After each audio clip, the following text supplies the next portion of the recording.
The Multiverse Employee Handbook has this to say about broadcasting to the universe. It is the considered policy that all communications directed toward the wider cosmos be undertaken with both humility and excessive confidence. Any signal leaving the local quadrant shall be deemed an official company statement and therefore must represent humanity in its most flattering light, preferably illuminated by coherent radio waves and optimistic mathematics. Messages should be brief, comprehensible to carbon-based life, and unlikely to trigger an interstellar audit. Employees are reminded that the vacuum of space constitutes a public forum. Anything said into it may be heard, misunderstood, or dramatically overinterpreted for the next 25 millennia. In the event that a reply is received, the sender is advised to remain calm, draft an acknowledgement in binary, and forward it immediately to the Department of Cosmic Public Relations for appropriate spin.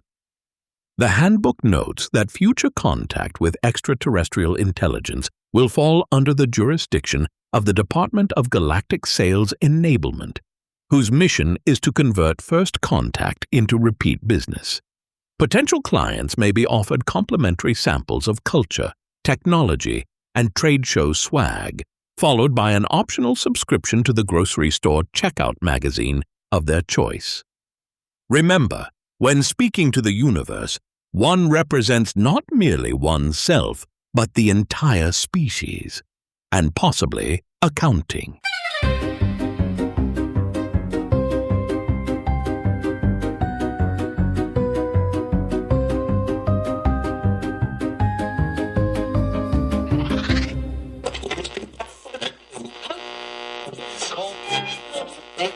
You're tuned into the Multiverse Employee Handbook.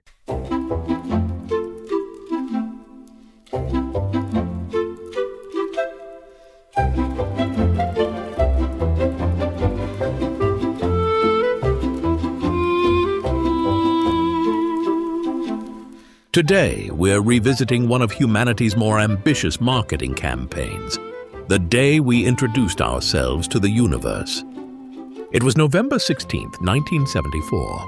From a jungle valley in Puerto Rico, the newly upgraded Arecibo radio telescope pointed its colossal dish toward the globular star cluster M13 and said in binary, "Hello, we exist. We do math." It was less a conversation and more a cosmic voicemail. 1,679 carefully arranged bits of information. Part chemistry lesson, part self-portrait, part nervous oversharing, fired off at the speed of light. By the time it gets there, M13 will have drifted somewhere else entirely, which is a remarkably human way to start a relationship. But the Arecibo message wasn't meant to reach anyone in particular. It was a demonstration, a proof of concept, a gesture of cosmic optimism, and, let's be honest, a slightly desperate need to be noticed by something other than ourselves. But beneath the mathematics and megawatts lies a deeper question. What were we really trying to say? Were we reaching out to another intelligence, or simply testing the limits of our own? When you strip it down, the message is simple. We're here. The complexity begins when you realize we might have no idea what here means.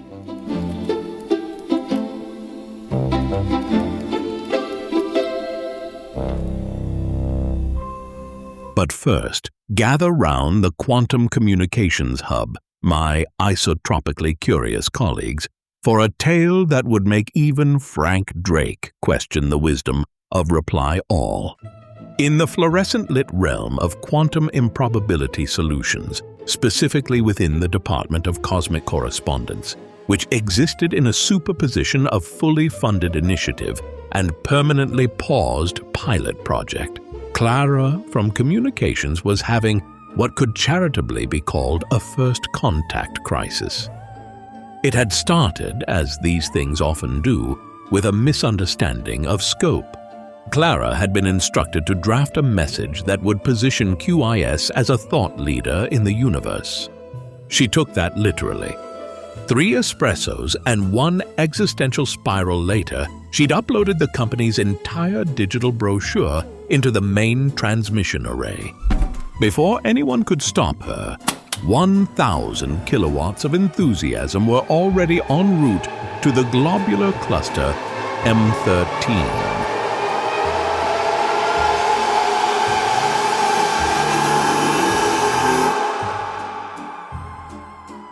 Accompanied by a free trial offer for quantum synergy solutions across multiple realities. The square-haired boss was naturally thrilled. Finally, he declared, we're expanding into new markets. Legal disagreed, pointing out that the known universe did not technically fall within the approved sales territory. HR immediately scheduled an interspecies sensitivity workshop, while IT insisted that the entire thing could be undone if someone just found the recall message button on the radar console. Meanwhile, Clara sat quietly at her desk, watching the status bar crawl toward transmission complete. For 3 brief minutes, humanity's voice filled the cosmos. Equal parts mathematics, chemical structure, and corporate optimism. The beam left Earth and threaded its way through interstellar dust, past indifferent stars and faint nebulae, carrying with it the universal tone of a message that no one asked for, but everyone somehow needed to send. When it was over, there was silence. The system confirmed delivery, but not receipt. The square-haired boss clapped his hands together. "Well done, team," he said. "Let's circle back in 25,000 years to check for engagement metrics." Clara stared at the console's blinking cursor, the only reply from the universe. It pulsed slowly, rhythmically, as though typing something back. Then it stopped. And in that silence, the long cosmic kind that never needs to end a meeting, she realized the message had already done its job. It had proven that somewhere deep in the cold geometry of space, a small, noisy, mostly harmless species had finally figured out how to introduce itself, and true to form, had accidentally made it sound like a sales pitch. Lucky beer, premium beer, lucky premium beer, so lively, get lucky, swing to exciting beer flavor. Finest ingredients, aged for flavor. That's Lucky Lager. Flavor that's entertaining, enthusiastic, a very exciting beer. Lucky beer, premium beer, lucky premium beer. And that brings us to the fascinating science behind this very real cosmic communique. The Arecibo Message. Unlike Clara's enthusiastic press release, the Arecibo transmission wasn't an attempt to close a deal. It was, in essence, a proof of concept, a demonstration of what humanity could say if it ever needed to. On November 16, 1974, from the lush hills of Arecibo, Puerto Rico, scientists turned the world's most powerful radio telescope into a loudspeaker aimed at the stars. Its target, the globular cluster M13, a swarm of several 100,000 stars about 25,000 light-years away. Its message, 1,679 binary digits, a curious number chosen because it's the product of 2 primes, 23 and 73. Arrange those bits into the correct grid, and a tiny pictogram appears, numbers 1 through 10, the atomic numbers of life's key elements. A double helix of DNA, a human figure, a sketch of our solar system, and a little diagram of the Arecibo dish itself. Humanity's way of saying, this is who we are. Also, nice to meet you. The transmission lasted just 3 minutes. 3 minutes that represented thousands of years of science, collaboration, and the bold assumption that someone out there might have a compatible sense of curiosity. The team behind it included Frank Drake, of Drake Equation fame, and Carl Sagan, who provided the optimism and possibly the flair for showmanship. Their message wasn't intended to reach anyone in M13. By the time it arrives, the cluster will have moved on.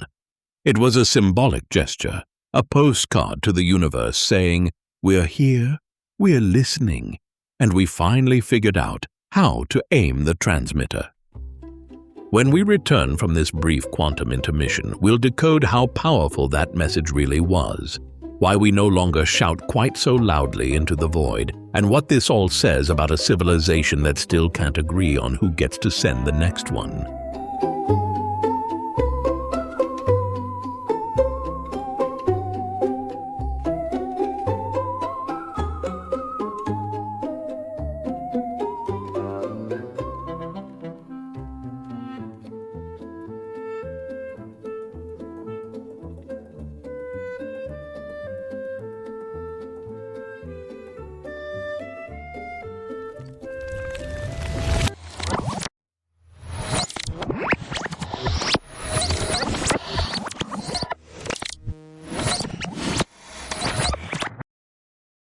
Welcome back, my radiant frequency analysts.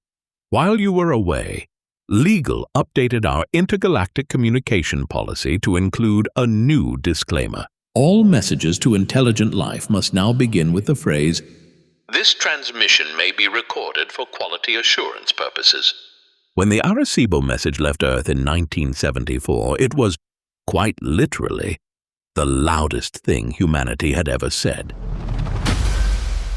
The telescope's 1 megawatt transmitter focused its beam into a narrow whisper of radio energy aimed squarely at M13.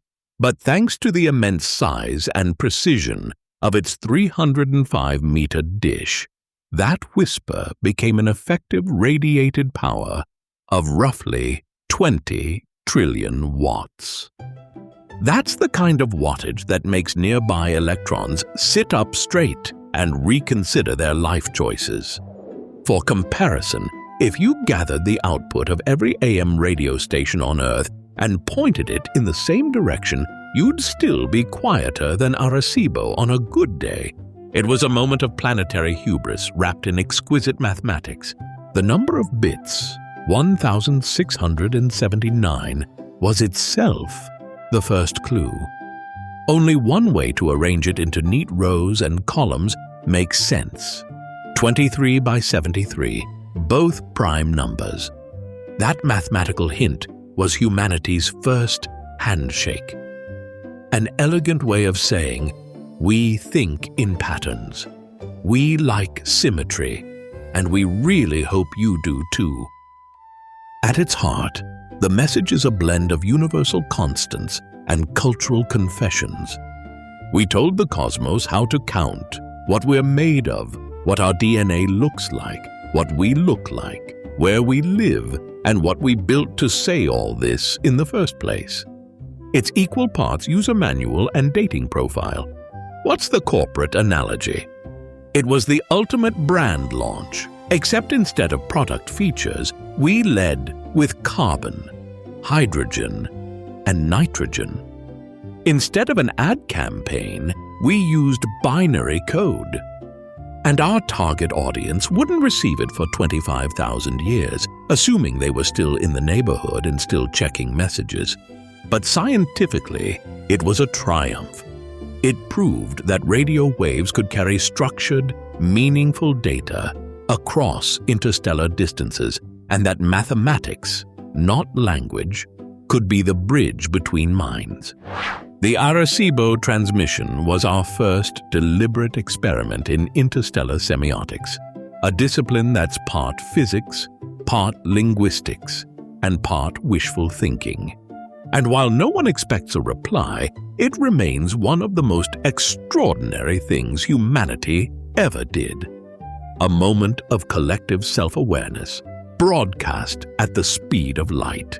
But since the day we fired that binary postcard into the stars, we've become quieter. Not because we've lost interest in making contact, but because after a few decades of reflection, we started to wonder what we'd actually do if someone replied. The 1970s were a time of fearless optimism. We'd just walked on the moon, built space stations, and launched probes that carried plaques and golden records to the edge of the solar system. If the Arecibo Message was our first interstellar handshake, Voyager's golden record was our business card, music, greetings, and a photo of a naked couple, which, in hindsight, may have been too much information for a first meeting. But by the early 21st century, the tone had shifted.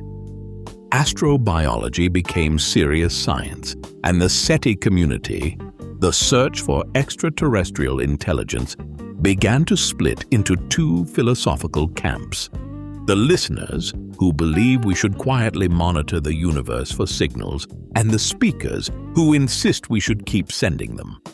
This new branch of debate earned its own acronym, METI, or Messaging Extraterrestrial Intelligence. And it quickly found itself mired in an argument that could only happen on Earth, whether saying hello to the cosmos might be a security risk. Physicist Stephen Hawking famously warned that announcing our presence might not be wise, suggesting that any civilization advanced enough to receive the message would likely view us with the same curiosity we reserve for particularly gullible wildlife. Others countered that the galaxy is already awash in signals, radio, television, radar, and Wi-Fi. A century's worth of electromagnetic leakage leaking out like gossip through the walls of a paper-thin apartment. In other words, if anyone's listening, they already know we're here, and they've probably judged our programming choices.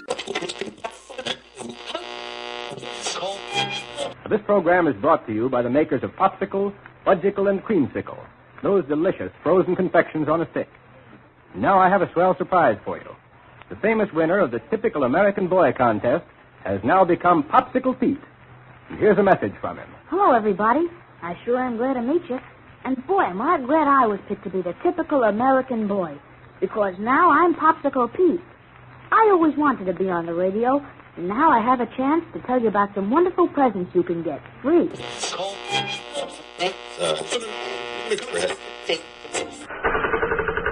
Hiya, Mr. Flintstone. Greetings, Rocky, my boy. Pack of Winstons, please. Oh, you like them Winston cigarettes, huh, Mr. Flintstone? But of course, they really got something. You bet your life. Folks who really enjoy smoking know it's what's up front that counts, and that's where Winston steps out ahead of the crowd with their exclusive filter blend. Meanwhile, the mighty Arecibo telescope itself, the one that first shouted into the void, collapsed in 2020, its great dish torn apart, its signal silenced. The universe, as it turns out, doesn't even need to reply. It just waits long enough, and entropy handles the rest. Today we build quieter instruments. We listen more than we speak. The new generation of telescopes, FAST in China, Meerkat in South Africa, the Allen Array in California, are vast ears instead of mouths. We've traded the confident shout of 1974 for the delicate art of eavesdropping on the stars. At Quantum Improbability Solutions, this change of policy is known as the Listen First initiative. All outgoing messages now require committee approval, 2 layers of encryption, and a posthumous review to ensure they were worth sending in the first place. But maybe this silence isn't fear. Maybe it's maturity. Maybe it's what happens when a civilization learns that real communication begins not with speaking, but with listening. Because somewhere out there, drifting among the radio haze, that little 3-minute transmission is still traveling, our loudest hello, slowly becoming part of the background noise of the universe. And that, perhaps, is the most honest message we could send, that we tried to speak once, and that the echo still hasn't come back. Before we wrap up, it's worth touching on a lesser-known counterpart to SETI, a field that's been gaining new attention lately, METI, or Messaging Extraterrestrial Intelligence. Recent discussions in the scientific community have revisited what a modern hello should even look like. Some researchers now propose using artificial intelligence to craft richer, more structured messages. Entire curated libraries of human knowledge instead of simple pictograms. Meanwhile, the International Academy of Astronautics has begun updating the long-standing post-detection protocols, the official playbook for what humanity should do if a reply ever arrives. Which raises the delightful question, who exactly gets to answer the universe back? And does that person know they'll be speaking for 8 billion people? METI itself is a surprisingly bold enterprise. If SETI is the art of listening for a cosmic whisper, METI is the decision to stand on a mountaintop, cup your hands around your mouth and yell, "Hi there! We might be interesting." Where SETI researchers use enormous dishes to scan for faint signals, METI advocates argue we should be sending our own mathematical greetings, diagrams, context, even snippets of culture, in the hope that someone, somewhere, might understand enough to send something back. It's a field caught between aspiration and anxiety. Supporters insist that communication is an essential part of discovery, and that any civilization advanced enough to hear us is unlikely to treat us like confused wildlife. Critics warn that broadcasting our existence might be the cosmic equivalent of emailing your credit card number to an unknown address and hoping for the best. And so METI lives in this strange, wonderful space between science and philosophy, an outreach program to an audience we're not entirely sure exists. But whether you see it as visionary or vaguely reckless, METI reveals something deeply human. We don't just want to know if we're alone. We want to talk about it.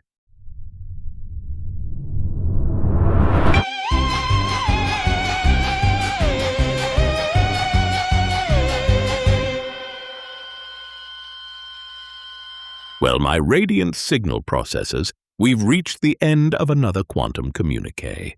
Today, we've learned that humanity's first message to the stars was less a conversation starter and more a cosmic performance review, a brief, confident announcement that we exist, we can count, and we've decided to start networking beyond our galaxy.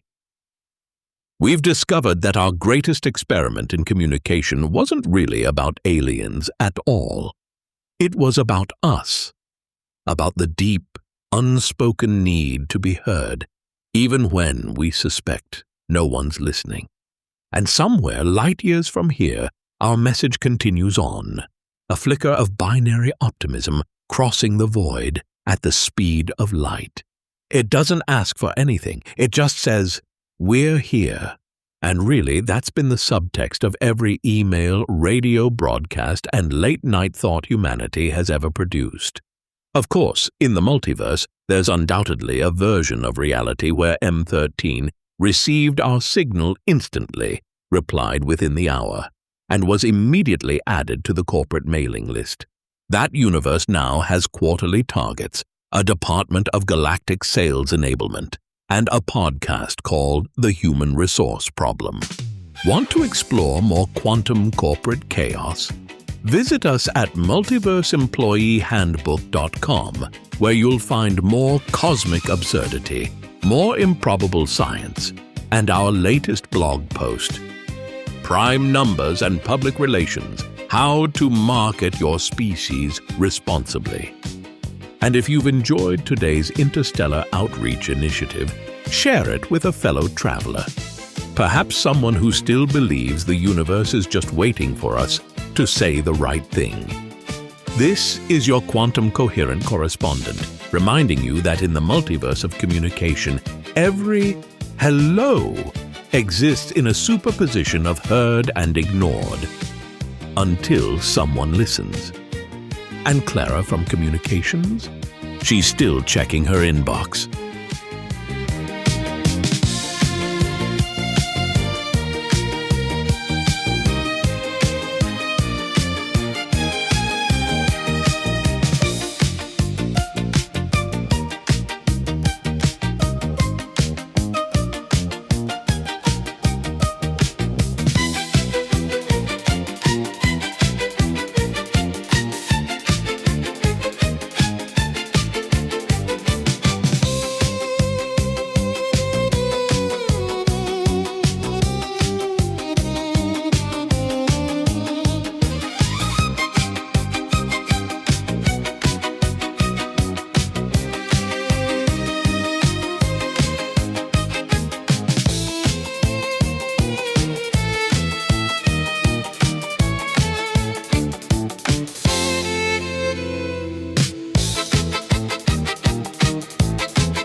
Hello? Hey, I'm Rob Corrigan, the human who dreamt up the Multiverse Employee Handbook, because I can't stop marveling at how strange and wonderful the universe is, and how often it behaves like a very large company with confusing corporate policies. In a world increasingly run by AI, I think it matters to be clear about what's human-made and what's conjured by machine magic. So here's the straight-up rundown. The host, David, is a professional voice actor. The voice you hear has been digitized using ElevenLabs voice cloning technology, with his blessing and excellent enunciation. The episode thumbnails are created with OpenArt's AI models. Music and sound effects come from Pixabay, composed by human artists. Everything else, the writing, the jokes, the research, is 100% me, human hands, human brain, and occasional human muttering. Thanks for listening, and for being a good human in an increasingly automated cosmos. And if you like this show and make it this far, it would really mean a lot to me if you shared it with a colleague, a friend, or anyone. It's really the best way to make podcasts like this grow, and I sincerely appreciate it. Rob, do stop ringing after hours. The kettle's on and I'm halfway through a biscuit. Toodaloo.